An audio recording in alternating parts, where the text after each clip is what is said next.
आणि आता बातमी महाराष्ट्रातील पायाभूत सुविधांसाठी केंद्र शासनाच्या जाहीर केलेल्या नव्या प्रकल्पांची।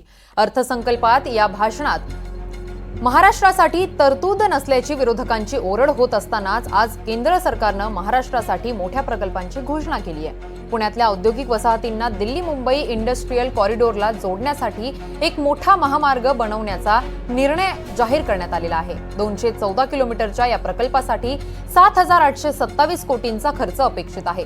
पुणे, पिंपरी चिंचवड आणि चाकणमधील औद्योगिक प्रकल्पांना याचा मोठा फायदा होणार आहे।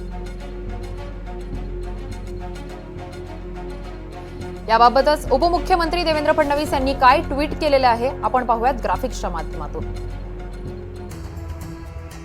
नाशिक फाटा ते पुण्याच्या खेडपर्यंत रस्त्याची घोषणा केल्याबद्दल माननीय पंतप्रधान नरेंद्र मोदी यांचे आभार।